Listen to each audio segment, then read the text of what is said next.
Hello সবাইকে, কেমন আছো? আশা করি সবাই খুব ভালো আছো। আর আজকে কিন্তু আমি একদম ভালো নেই, কারণ আজকে আমার হসপিটালে রক্ত পরীক্ষার ডেট প্লাস ডাক্তার দেখানোর ডেট রয়েছে।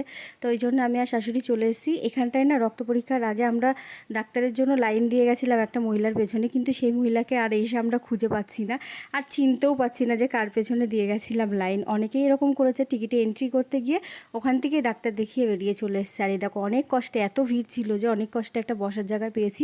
শুধু আমি এটুকুনি দেখছিলাম, যারা অসুস্থ তাদের বসার কোনো জায়গা নেই, যারা বাড়ির লোক গার্জেন গেছে সাথে তারা কিন্তু ঠায় বসে রয়েছে। অসুস্থ মেয়েগুলোকে বসতে দেওয়ার কোনো দায়িত্বই ওদের নেই। তো এই করে তো একটা মেয়ে অসুস্থ হয়েও গেছিলো। আর এখানটায় দেখো পেয়ারা মাখা, ঝালমুড়ি মাখা কিনে নিয়েছি, কারণ এত খিদে পেয়েছে কি বলবো। তারপরে বাড়ি চলে যাব টুকটুকি করে। দেখো টোটোর মধ্যে বসেই আমি আর শাশুড়ি খাওয়া শুরু করে দিয়েছি। আর এখানটায় বাড়ি এসে স্নান টান করে নিয়েছি, একটু ফ্রেশ লাগছে।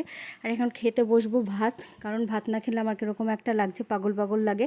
আর এখানটায় দেখো খেতে বসবো, যে এনাদের জ্বালায় আমি আর খেতেই পাচ্ছি না। তারপরে মা কী করেছিল, এদেরকে ঝুড়ি দিয়ে চাপা দিয়েছে। দেখো কাদের ঝুড়ি দিয়ে চাপা দিয়েছে, ওরা তো দিব্যি বাইরে বেরিয়ে গেছে বুদ্ধি খাটিয়ে। তো এখানটায় দেখো ইনি আমাদের বাড়ি রাত্রিবেলায় এসে কী সুন্দর গান শুরু করেছে।